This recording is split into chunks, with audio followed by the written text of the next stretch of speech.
जय हिंद दोस्तों। आज हम भारतीय राज्य व्यवस्था के अंतर्गत चैप्टर 4 पढ़ेंगे जो कि संविधान की प्रस्तावना है। ठीक है, ये पूरा एम लक्ष्मीकांत का जो है उसी चैप्टर को हम लोग फॉलो कर रहे हैं। उसको आप बिल्कुल साथ में ले करके अच्छे से आप पढ़ते रहिए। ठीक है, उसका वहाँ से आप तैयारी करते रहिए। परफेक्टली आप उसको पढ़ेंगे, इसको समझेंगे, बहुत अच्छे से आपका तैयारी हो जाएगा। ठीक है, तो चलिए स्टार्ट करते हैं क्योंकि वीडियो थोड़ा ज़्यादा लंबा हो जाता है, इसलिए हम लोग थोड़ा जल्दी जल्दी करके इसको ख़त्म करेंगे। ठीक है, देखिए 1928 में अ, जो जवाहरलाल नेहरू थे उनके पिताजी, ठीक है, मोतीलाल नेहरू, ठीक है, उस समय उन्होंने एक 1928 में, ठीक है, उद्देश्य प्रस्ताव पेश किया जिसमें एक तरीके से संविधान जो बनाने का एक फॉर्मेट था। तो उसी के आधार पे जो है ना हमारा प्रस्तावना और ये जो पूरा संविधान का एक तरीके से निर्माण का एक प्रपोजल था उसमें। ठीक है, तो उन्हीं के आधार पे ये हमारा संविधान एक तरीके से ये जो प्रस्तावना है इसमें ये सारा चीज़ जुड़ा हुआ है। ठीक है, इसमें से जो एक मेन बात ये है आपको ये ध्यान रखना है कि ये जो 42वां संविधान संशोधन हुआ 1976 में, ठीक है, बस इसमें यही है। और बाकी जो टॉपिक है ना उस सबको आपको बहुत अच्छे से समझना है क्योंकि ये इसके कॉन्सेप्ट से ये जो चैप्टर है इधर के कॉन्सेप्ट से आपको ज़्यादा क्वेश्चन आता है। मैं इसी पूरा एक ही वीडियो में ये चैप्टर 4 का पूरा कंप्लीट कर दूंगा। इसमें आपका लास्ट में क्वेश्चन भी रहेगा, आप समझना देखना कि कैसे क्वेश्चन पूछता है और उसको हल भी करना। ठीक है, तो इसमें आपको सबसे ज़्यादा मेन ये याद रखना है, एक जो पॉइंट है कि 42वां संविधान संशोधन, ठीक है, जो कि 1976 में हुआ, वो पहला बार ऐसा हुआ जो कि और अभी तक पहली बार ऐसा है कि वो संविधान की जो प्रस्तावना है उसमें संशोधन किया गया। इसमें क्या संशोधन किया गया, तो प्रस्तावना में समाजवादी, ठीक है, धर्मनिरपेक्ष और अखंडता शब्द, इन तीन शब्द को जोड़ा गया। आपको हमेशा याद रखना है समाजवादी, ठीक है, धर्मनिरपेक्ष और अखंडता, ये तीन चीज़ को आपको याद रखना है अच्छे से। ठीक है, आगे हम लोग देखेंगे प्रस्तावना को भी पूरा अच्छे से देखेंगे, पढ़ेंगे, उसके एक एक शब्द जो इम्पोर्टेंट होता है उसको भी समझेंगे। तो सबसे पहले देखिए कि प्रस्तावना का तत्व क्या है। ठीक है, मतलब एक तरीके से प्रस्तावना का जो मेन एक तरीके से जो आत्मा जिस तरीके से बोलते हैं ना, उसी तरीके से प्रस्तावना का जो मेन जिससे मिल करके जो बना है, ठीक है, जो प्रस्तावना जिसको फॉलो करते हैं उसको तत्व बोलते हैं। तो उसके अंदर देखिए यहाँ से भी इस तरीके से क्वेश्चन आता है, इसलिए मैं इसको पहले बता रहा हूँ। जो प्रस्तावना है, जो हमारा संविधान है, ठीक है, ये कहती है ना, ये प्रस्तावना जो है वो कहती है कि जो हमारा संविधान है वो क्या करता है, भारत के लोगों से अपना शक्ति अधिग्रहित करता है, यानी कि इसके जो मेन केंद्र में क्या है, भारत के लोग हैं। पहला टॉपिक आपको हमेशा याद रखना है कि संविधान जो है भारत के लोगों से, ठीक है, भारत के लोगों से शक्ति अधिग्रहित करता है यानी कि लेता है। ठीक है, ये पहला पॉइंट आपको याद रखना है। दूसरा पॉइंट है, जो ये प्रस्तावना ये भी बताता है कि भारत की प्रकृति कैसी है। कभी भी क्वेश्चन में आता है कि संविधान के अनुसार भारत की प्रकृति कैसी है, तो आपको ये ध्यान रखना है कि भारत एक संप्रभु, समाजवादी, धर्मनिरपेक्ष, लोकतांत्रिक और गणतांत्रिक राज व्यवस्था वाला देश है। संप्रभु, समाजवादी, धर्मनिरपेक्ष, लोकतंत्रात्मक लोकतंत्र तांत्रिक और गणतांत्रिक, ये जो शब्द है ना इन सभी शब्दों को मैं अभी आगे चल करके इसको क्लियर करूंगा। ठीक है, तो आप याद रखना कि भारत की प्रकृति कैसी है वो प्रस्तावना में बताया गया यहाँ पे। उसके बाद से देखिए जो हमारा संविधान है उस संविधान का उद्देश्य क्या है, वो जो संविधान जो हमारा बना है वो किस उद्देश्य को फॉलो करता है, आपको इसको ध्यान रखना। यही सभी क्वेश्चन में आते हैं, यही सब कॉन्सेप्ट है। देखिए न्याय, सबसे पहले न्याय, स्वतंत्रता, समता और बंधुत्व। संविधान का उद्देश्य है न्याय, स्वतंत्रता, समता और बंधुत्व, इसको आपको ध्यान में रखना है।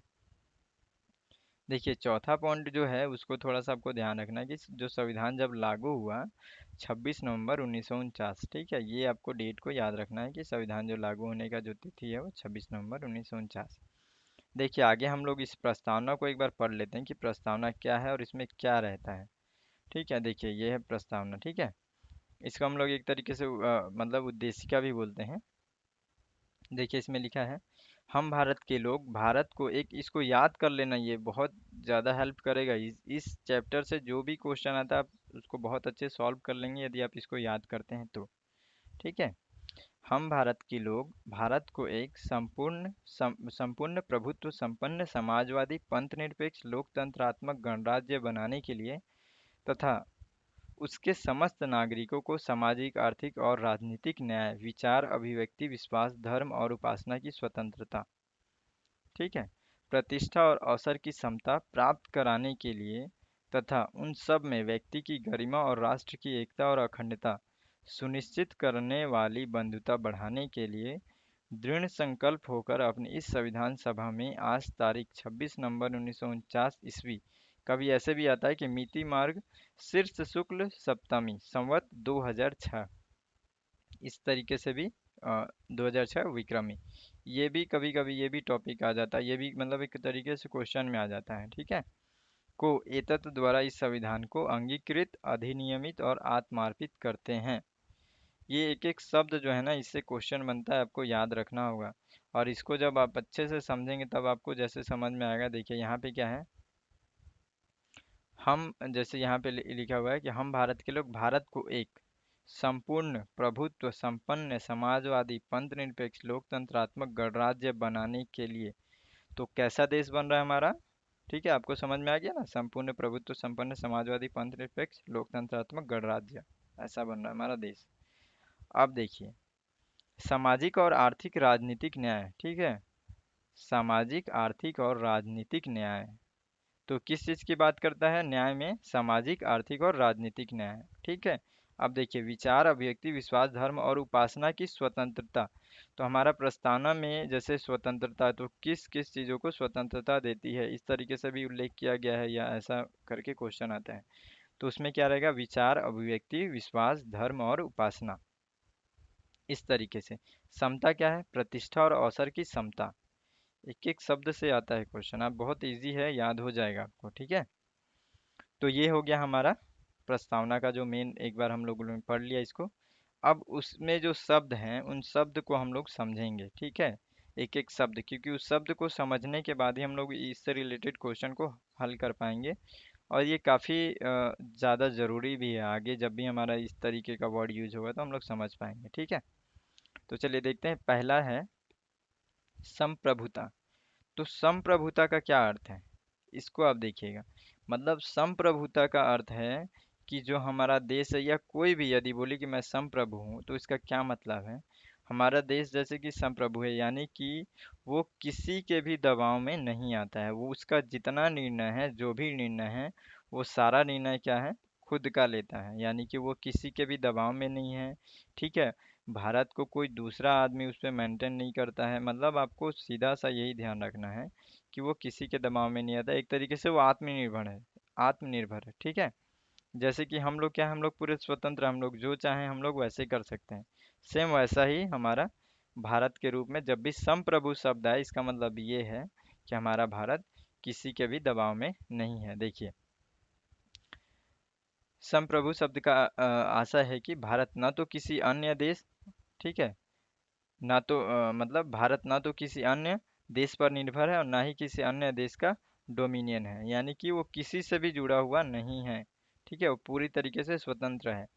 एक संप्रभु राज्य होने के नाते क्या होता है, अब जैसे अब एक संप्रभु राज्य है, यानी कि हमारा जो देश है वो क्या कर सकता है, अपने क्षेत्र को अधिग्रहण भी कर सकता है, मतलब किसी भी क्षेत्र को, और अपने क्षेत्र को दे भी सकता है। तो वही यहाँ पे बोला जा रहा है कि विदेशी सीमा अधिग्रहण अथवा किसी अन्य देश के पक्ष में अपनी सीमा के किसी हिस्से पर दावा छोड़ सकता है, यानी कि क्या कर सकता है, अपना जो हिस्सा है उसको दे भी सकता है, और विदेशी किसी भी अदर कंट्री से, अदर देश से वो ले भी सकता है। तो ये सारा जो निर्णय रहेगा वो क्या रहेगा, भारत का रहेगा। तो इस तरीके से ये हुआ संप्रभुता। ठीक है। तो ये आपको कॉन्सेप्ट क्लियर हुआ, इसको आपको ध्यान में रखना है। उसके बाद देखिए दूसरा, समाजवादी। तो समाजवादी का क्या मतलब है, ठीक है, यहाँ पे देखेंगे। देखिए, लोकतांत्रिक समाजवाद एक तरीके से क्या है, हम लोग जो फॉलो करते हैं, जो हम लोग हमारा क्या, लोकतांत्रिक समाजवाद, समाजवाद अलग अलग तरीके तो से होता है, लेकिन यहाँ पे हम लोग लोकतांत्रिक समाजवाद देखेंगे।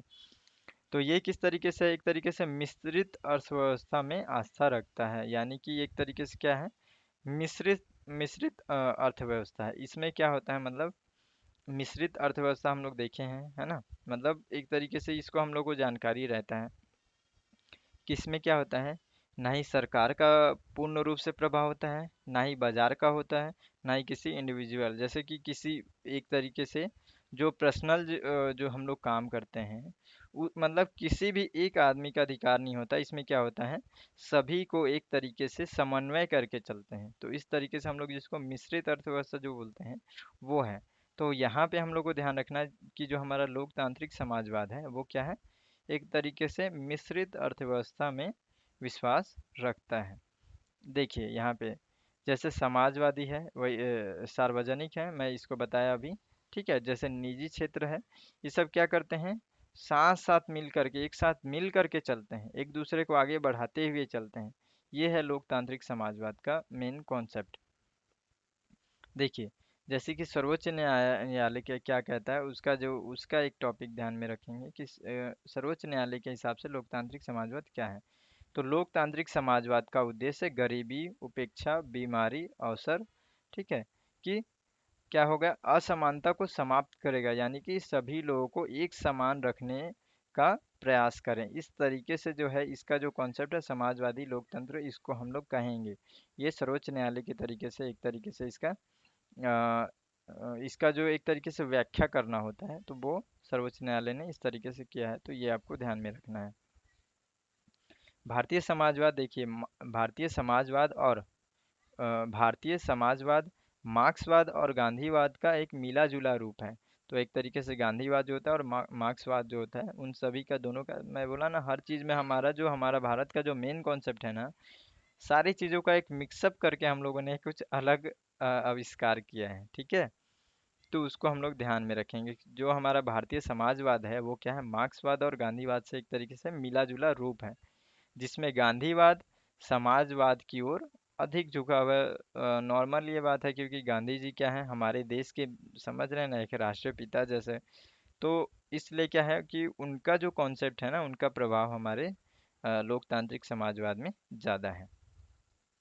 तो ये समाजवाद समझ में आ गया, ठीक है। इसमें क्या होगा, समाजवाद एक तरीके से जो लोकतांत्रिक समाजवाद है उसमें क्या होगा, गरीबी, उपेक्षा, बीमारी, अवसर, ये सभी चीज़ों का क्या रहेगा, मतलब एक असमानता को जो है समाप्त कर देंगे। हर एक कोई एक समान रहने रखने का प्रयास किया जाएगा। ये हमारा समाजवादी कॉन्सेप्ट है, ठीक है।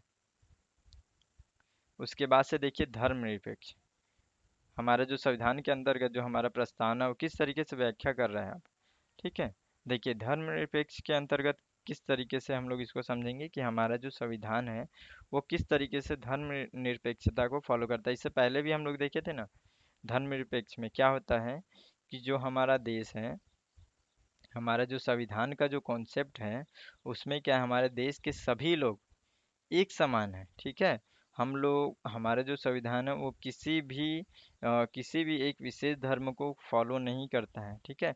वो सभी धर्म को सम्मान करता है, हर एक, मतलब एक तरीके से सहायता भी कर देता है, लेकिन किसी के भी विरोध में नहीं करता, ठीक है। हर कोई अपना अपना धर्म मानने को स्वतंत्र है, ठीक है। तो ये हमारा, इसलिए हम लोग इसको क्या बोलते हैं, हमारा जो देश है वो एक तरीके से धर्मनिरपेक्ष है, ठीक है। देखिए यहाँ पे धर्मनिरपेक्ष शब्द को 42वें संविधान संशोधन अधिनियम 1976 के द्वारा जोड़ा गया, मैं फर्स्ट में ही बताया था, ठीक है। हमारे देश में सभी धर्म समान हैं, उन्हें सरकार का समान समर्थन प्राप्त है, ठीक है। तो ये धर्मनिरपेक्ष क्लियर हो गया। अब देखते हैं लोकतांत्रिक, ये क्या है, इसमें क्या है, संविधान की प्रस्तावना में एक लोकतांत्रिक राज्य व्यवस्था की परिकल्पना की गई है। यह प्रचलित संप्रभुता के सिद्धांत पर आधारित है और सर्वोच्च शक्ति जनता के हाथ में है, ठीक है। या इसमें जो सर्वोच्च शक्ति है वो क्या है, जनता के हाथ में है। हम लोग इससे पहले भी हम लोग देखे थे ना कि एक तरीके से जो लोकतांत्रिक होता है, ठीक है, लोकतांत्रिक जो लोकतांत्रिक गणराज्य जो हम लोग उसमें पढ़े भी, हम लोग अपने प्रस्तावना में पढ़े, ठीक है। और एक होता है जो एक तरीके से वंशानुगत, जो राजशाही राजशाही जो होता है वो। तो इन दोनों में अंतर होता है। हमारा जो लोकतंत्र होता है उसमें क्या होता है, जनता के द्वारा, जनता से ही कोई एक विशेष आदमी जिसको हम पूरे जनता मिल करके उसको चुनती है। तो इस तरीके से हमारा जो देश है वो चलता है। लेकिन राजशाही में क्या होता है, उनका एक तरीके से वंशज चलते रहता है। जैसे राजा, जो राजा है उसका जो बेटा है वो अगली बार राजा बनेगा और कोई नहीं बनेगा, तो वो कॉन्सेप्ट हम लोग फॉलो नहीं करते हैं। पूरी तरीके से लोकतंत्र है, हमारी जनता के ऊपर हमारा पूरा जो देश है उस पे वो चलता है। ठीक है, यानी कि जो मेन शक्ति होता है वो जनता के हाथ में होता है। ठीक है, यही हम लोग एक तरीके से लोकतंत्र और गणतंत्र ये दोनों लगभग सेम ही है। ठीक है, इसमें देखिए यहाँ भी वही बात है कि राजशाही और गणतंत्र, इन दोनों में यही जो मैं बताया आपको, राजशाही में क्या होगा, वंशानुगत चलेगा जैसे कि ब्रिटेन का है। और जो गणतंत्र रहेगा उसमें क्या रहेगा, एक तरीके से जो हमारा जो जो देश का प्रमुख रहेगा वो क्या रहेगा, जो देश के लोगों के द्वारा चुना रहेगा, चाहे वो प्रत्यक्ष रूप से चुना जाए या अप्रत्यक्ष रूप से, लेकिन देश का जो लोग हैं, जो जनता है, उनका मेन शक्ति जो रहेगा उनके हाथों में रहेगा। तो ये गणतंत्र का भी हम लोगों ने समझ लिए, ये प्रस्तावना के अंतर्गत ही, हम लोग इससे बाहर के कॉन्सेप्ट को नहीं देख रहे हैं। ठीक है, प्रस्तावना के अंदर जो बताया गया उसी चीज़ों को हम लोग समझ रहे हैं यहाँ पे। न्याय, हमारा इसमें प्रस्तावना में न्याय शब्द भी है, तो उसका मेन अर्थ क्या है यहाँ पे, न्याय। प्रस्तावना में देखिए न्याय तीन विभिन्न रूपों में शामिल है। तीन तरीके का है, देखेंगे हम लोग, देख लिए थे पहले भी प्रस्तावना में। एक है सामाजिक, ठीक है, आर्थिक और राजनीतिक। अब इन तीनों का क्या क्या अर्थ है यहाँ पे देखिए। सामाजिक न्याय का क्या अर्थ है, हम लोग पहले भी देखे थे।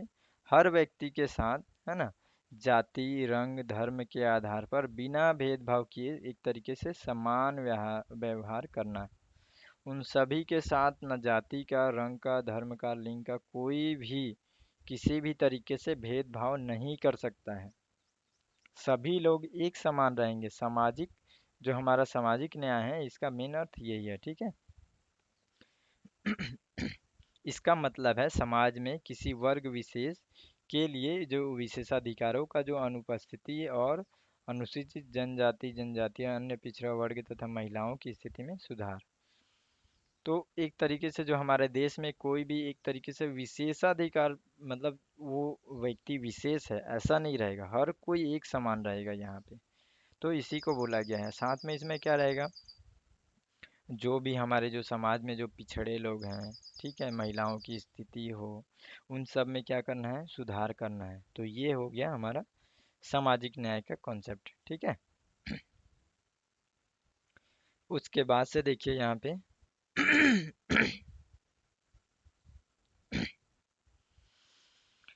आर्थिक न्याय, आर्थिक न्याय में हम लोग देखेंगे आर्थिक न्याय का अब अर्थ क्या है हमारे प्रस्तावना के, हमारे संविधान के अनुसार। ठीक है, आर्थिक कारणों के आधार पर किसी भी व्यक्ति के साथ भेदभाव नहीं किया जाएगा, ये भी है। लेकिन क्या करें हम लोग, हर तरफ देखते ही हैं कि इसमें भेदभाव होता ही है। लेकिन फिर भी हमारा जो मेन, अगर हम संविधान पे देखें तो कभी भी हमारे साथ अगर भेदभाव होता है तो हम इसके लिए विरोध कर सकते हैं। ठीक है, तो देखिए अब आर्थिक न्याय का क्या अर्थ है। आर्थिक कारणों के आधार पर किसी भी व्यक्ति के साथ भेदभाव नहीं होना चाहिए, ये आपको ध्यान में रखना है। ये हमारा आर्थिक न्याय के अंतर्गत ये कॉन्सेप्ट है। ठीक है, अब देखिए राजनीतिक न्याय का क्या अर्थ है। राजनीतिक न्याय का अर्थ है कि हर व्यक्ति को सामाजिक राजनीतिक अधिकार, ठीक है, समान राजनीतिक अधिकार प्राप्त होना चाहिए। ठीक है, चाहे वो राजनीतिक दफ्तरों में प्रवेश की बात हो अथवा अपनी बात सरकार तक पहुंचाने का अधिकार। सामाजिक ये यहाँ तक आपने समझ में आ गया आपको।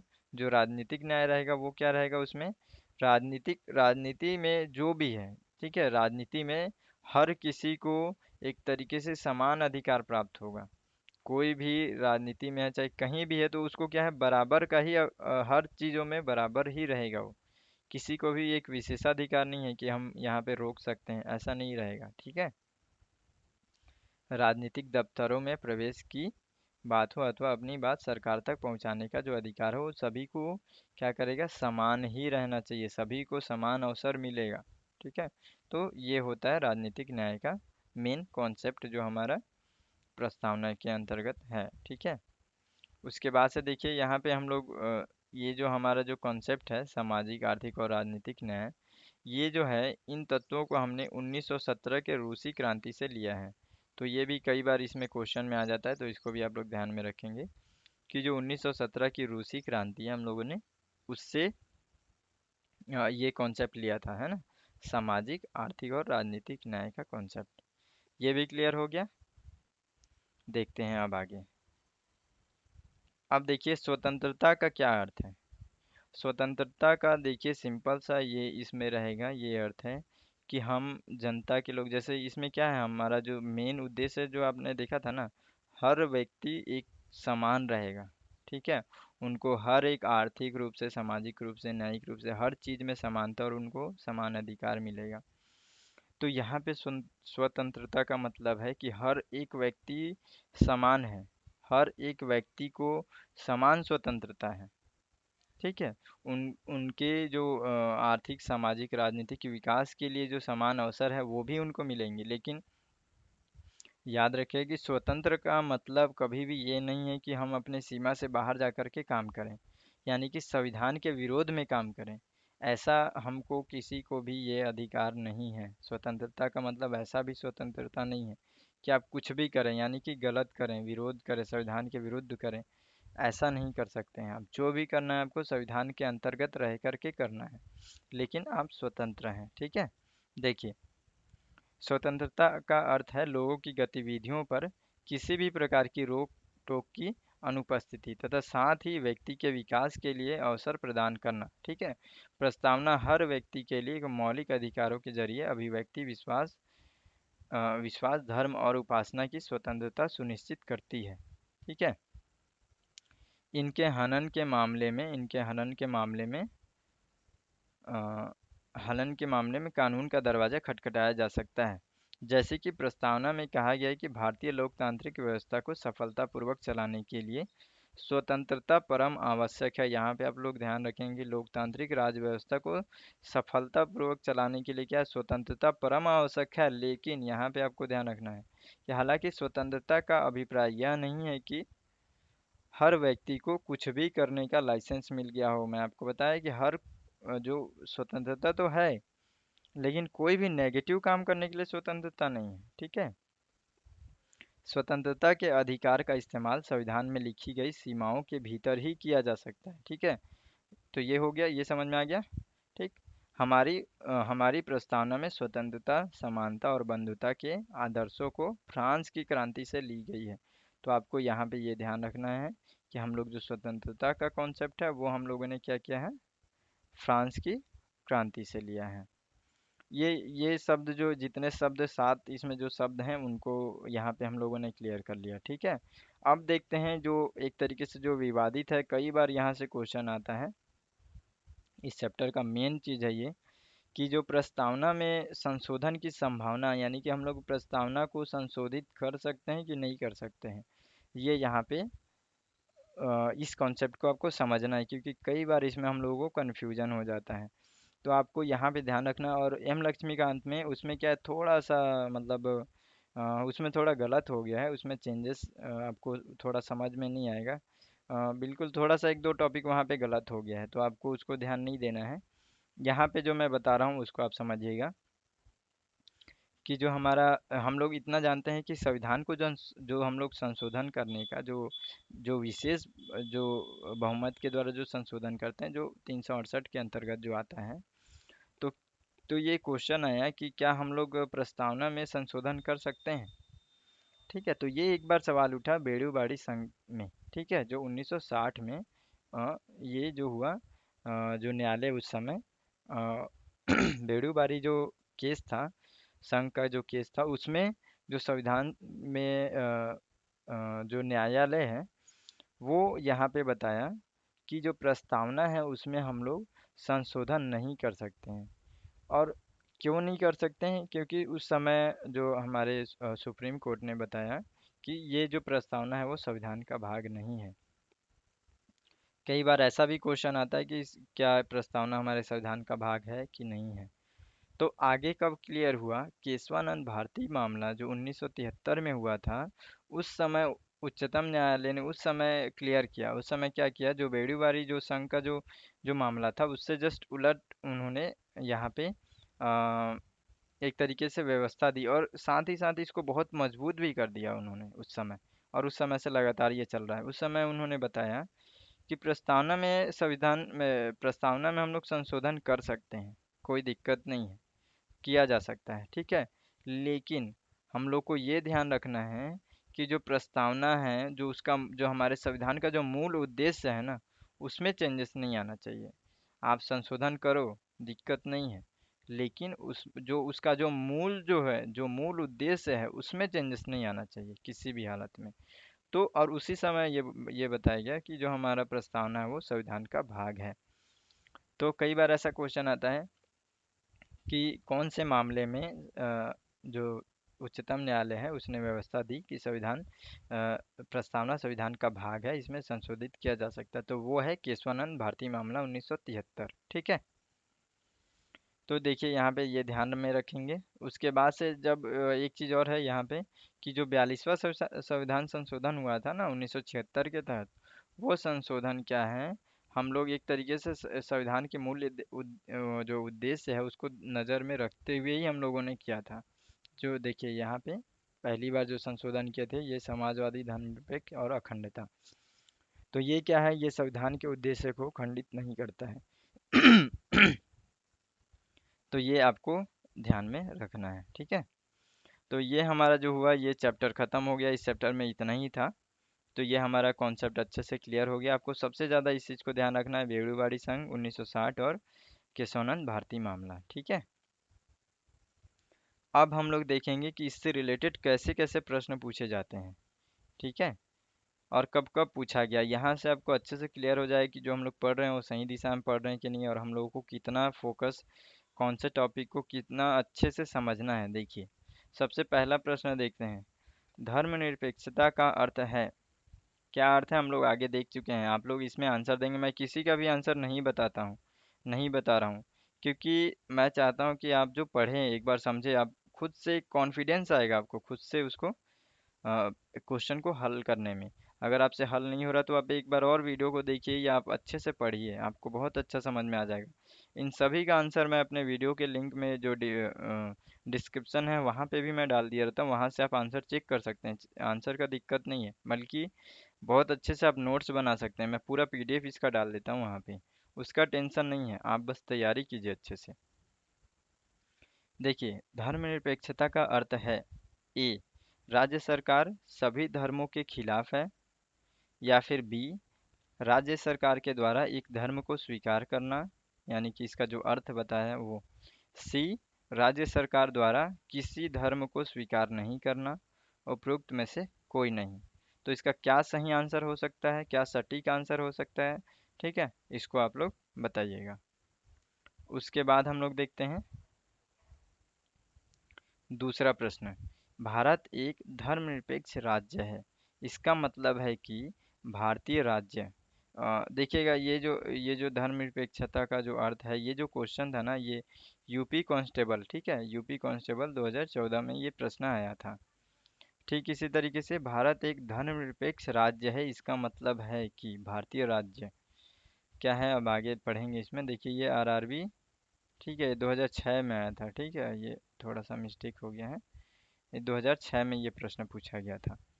तो देखिए इसका ऑप्शन है धर्म एक ए, धर्म विरोधी नागरिकों का समर्थन करना, यानी कि हमारा देश तो धर्मनिरपेक्ष है, ठीक है, तो इसका क्या मतलब होगा भारतीय राज्यों में, ठीक है, उस चीज को बता रहा है यहाँ पे। बी ऑप्शन है बहुसंख्यक समुदाय के धर्म का समर्थन करता है। सी, अल्पसंख्यक समुदाय के धर्म का समर्थन करता है, किसी निश्चित धर्म का समर्थन नहीं करता है। तो इसमें क्या सही आंसर होगा, आपको बहुत अच्छा लगेगा अब अगर समझ गए होंगे तो। सारे आपको जो आंसर है तुरंत आपको समझ में आते चला चला जाएगा। देखिए तीसरा प्रश्न है, गणतंत्र होता है, ये आरआरबी 2006 में आया था, ठीक है। ए, केवल एक लोकतांत्रिक राज्य। बी, अध्यक्षीय पद्धति शासन वाला राज्य। सी, संसदीय पद्धति शासन वाला राज्य। डी, राज्य जहाँ पर अध्यक्ष वंशानुगत रूप में न हो। तो इसका क्या हो सकता है सही आंसर, आप इसको देखिएगा, ठीक है। और इसका आंसर कमेंट भी कीजिएगा, आपको अच्छा लगेगा, ठीक है। चौथा प्रश्न देखिए, निम्नलिखित में से वो दो शब्द कौन से हैं जिनका समावेशन 42वें संविधान संशोधन, मैं बताया था उसको, के द्वारा संविधान की उद्देशिका में किया गया था, यानी कि एक तरीके से संशोधन करके उसको जोड़ा गया था। वो दो शब्द कौन से हैं, ये एसएससी 2002 में पूछा गया है। देखिए, ए धर्मनिरपेक्ष और लोकतांत्रिक, बी संप्रभु संपन्न लोकतांत्रिक, सी समाजवादी धर्मनिरपेक्ष, डी धर्मनिरपेक्ष गणतंत्र। क्या होगा इसका सही आंसर? बहुत बार इसको 2-3 बार मैं बता चुका हूँ, बहुत तुरंत आप आंसर दे लेंगे, ठीक है। आगे देखते हैं, पांचवा प्रश्न देखते हैं। भारतीय संविधान की प्रस्तावना में भारत को किस रूप में घोषित किया गया है, ठीक है। ये बीपीएससी 1998 में पूछा गया था प्रश्न। ए एक सार्वभौम प्रजातांत्रिक गणतंत्र, बी एक समाजवादी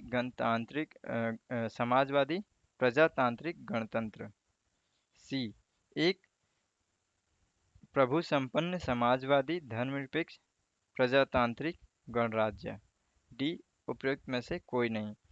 हम लोग जो पढ़े हैं वो सभी यहाँ से रिलेट हो रहे हैं ना, आपको बहुत अच्छे से आपको समझ में आ रहा होगा ना, हर चीज़ हम लोग जो जो पढ़े हैं वो सारा चीज़ यहाँ पे उसी से क्वेश्चन बना है। तो इसका आंसर आप बताइएगा।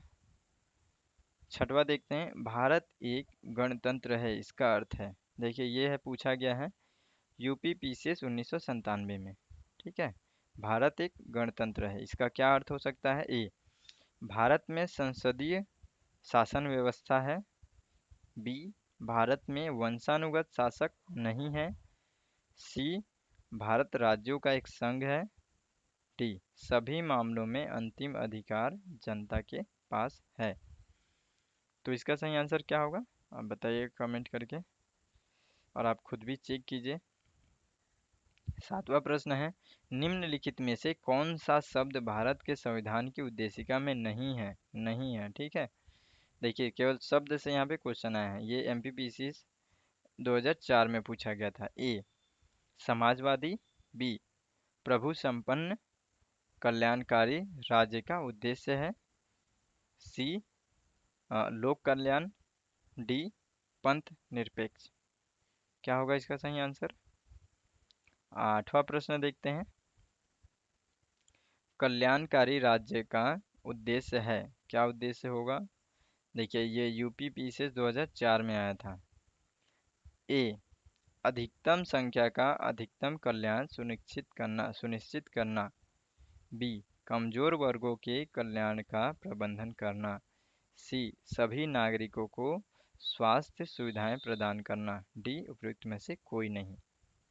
क्या हो सकता है इसका सही आंसर?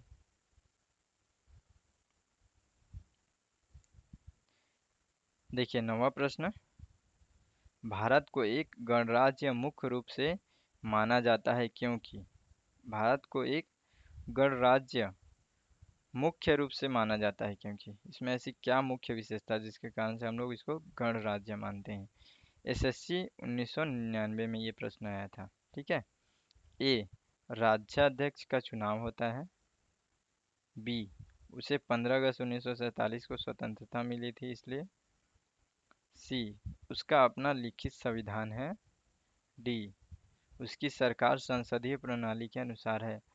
देखिए, आपको कितना अच्छे से और कितना डीप तरीके से एक एक शब्द को समझना है, ठीक है, तभी आप बहुत अच्छे से क्वेश्चन को हल कर पाएंगे। तो इसका आंसर बताइएगा।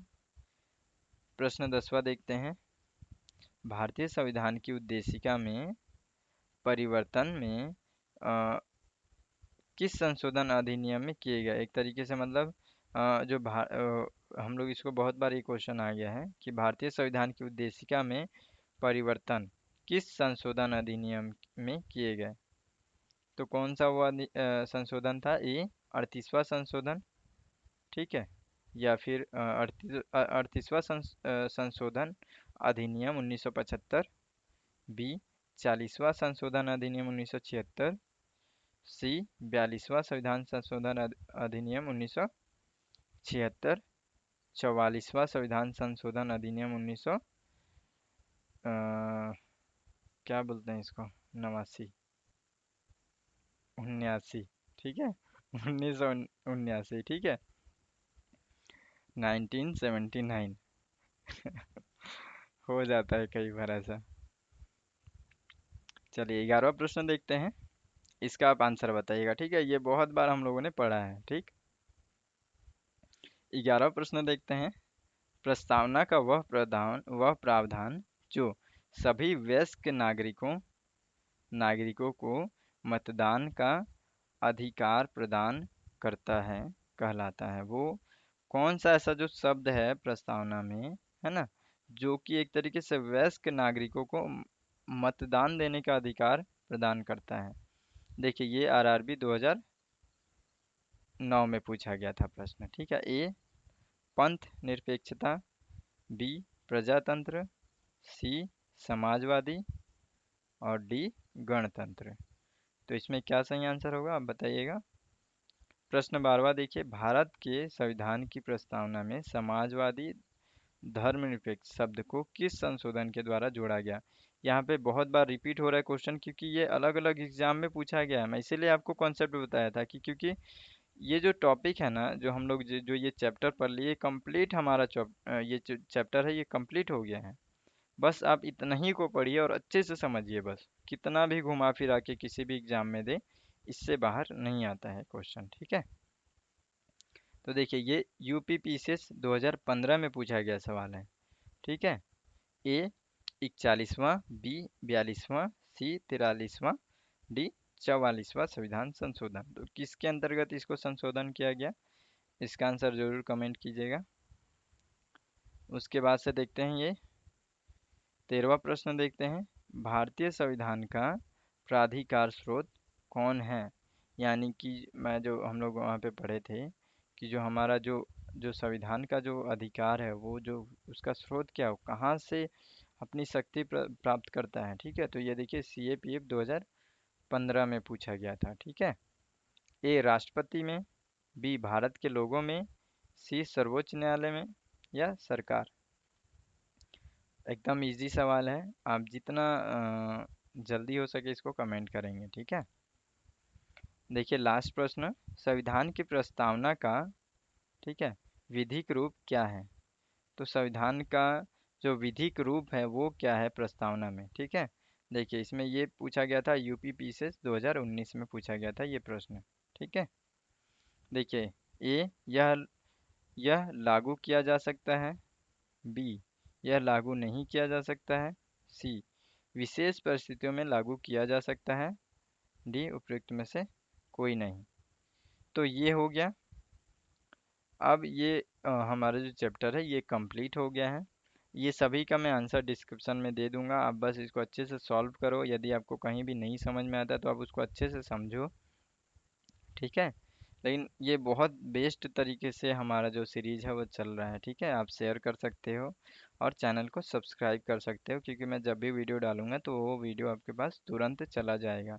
और आप बहुत अच्छे से नोट्स ज़रूर बनाइए। अगर आपको सही लगता है, परफेक्ट लग रहा है, मैं अच्छे से पढ़ा रहा हूँ, तो आप ज़रूर इसका नोट्स बनाइए, ठीक है। तो फिर हम अब अगले वीडियो में मिलेंगे, ठीक है, अगले चैप्टर में। तब तक के लिए जय हिंद।